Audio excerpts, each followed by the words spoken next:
Stewart, you sent out a massive tweet storm a couple of days ago and gave us a window into what a wild ride this has been for you as a CEO, for Slack as a company. Nobody knows what's going to happen next, but we've seen the markets go up and down leading up to this. And I'm sure that you must have some sort of operating assumption of what the macroeconomic picture looks like from here. What are you operating on?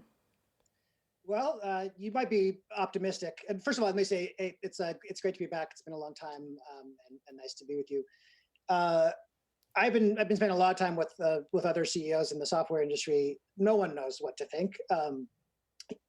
It's not just the overall macroeconomic impact, but what do you do when your salespeople can't travel to meet customers? You don't have field marketing events. So figuring out like the long-term business impact can be really tough, and there's forces kind of on both sides.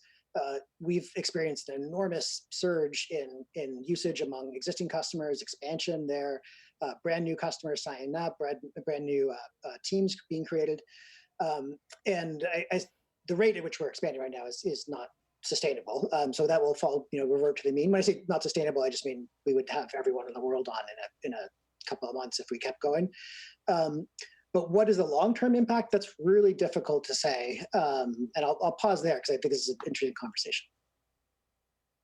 Now, you've founded so many different companies. You've gone through various economic cycles. We've just had this $2 trillion stimulus package signed into law.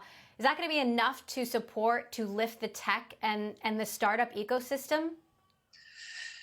That's a tougher one to know because it's not going to be evenly distributed. I can definitely see there's a handful of companies that are seeing an increase in their business as a result of what's going on. I think there's a fair number that are neutral. There's a couple that are just, companies where they thought they had 18 months worth of cash on hand, and it turns out when your revenue goes to zero or, gets cut by 95%, you actually have 45 days of cash on hand, and layoffs become inevitable. So there's going to be a lot of companies that struggle.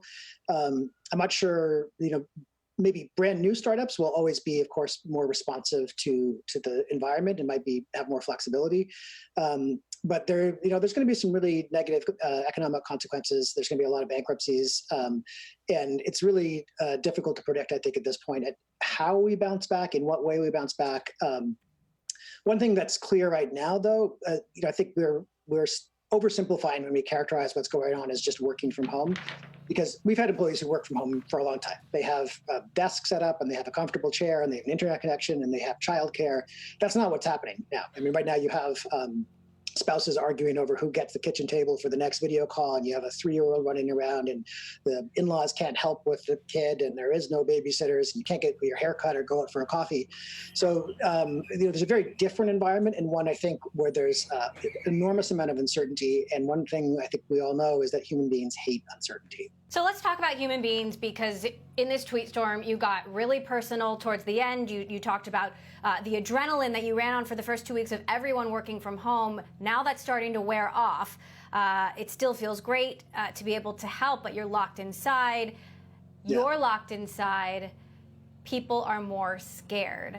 Why did you decide to get so personal? Well, I think, it's important, and I hope that the way that we've been handling this, and I know that a lot of other companies have been handling it, which is, for lack of a better term, kind of charitable towards employees, is the only way that companies are going to survive. If you have a culture where line managers are constantly supervising and checking in with people and ensuring that they're working, and demanding a certain number of hours in a world where a single parent who has a 3-year-old in the house just can't possibly cope with that, you're not going to have good results. And I think in one sense, I look at the way that we operate today, and I think, man, this is like everything I ever wanted to accomplish as a CEO over the last 5 years, but was never able to do.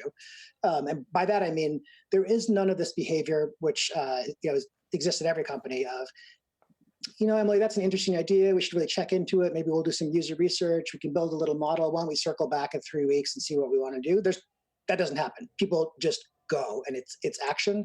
So in that sense, it's great. And I think to get to the point where employees aren't feeling like work is a source of stress, like they're going to be negatively evaluated because they can only put in 3 hours on a given day, is, well, it's not going to serve anyone. And I think getting to the point where there's a really high degree of coordination, of alignment, and where decisions are being made quickly can more than compensate for the lack of hours.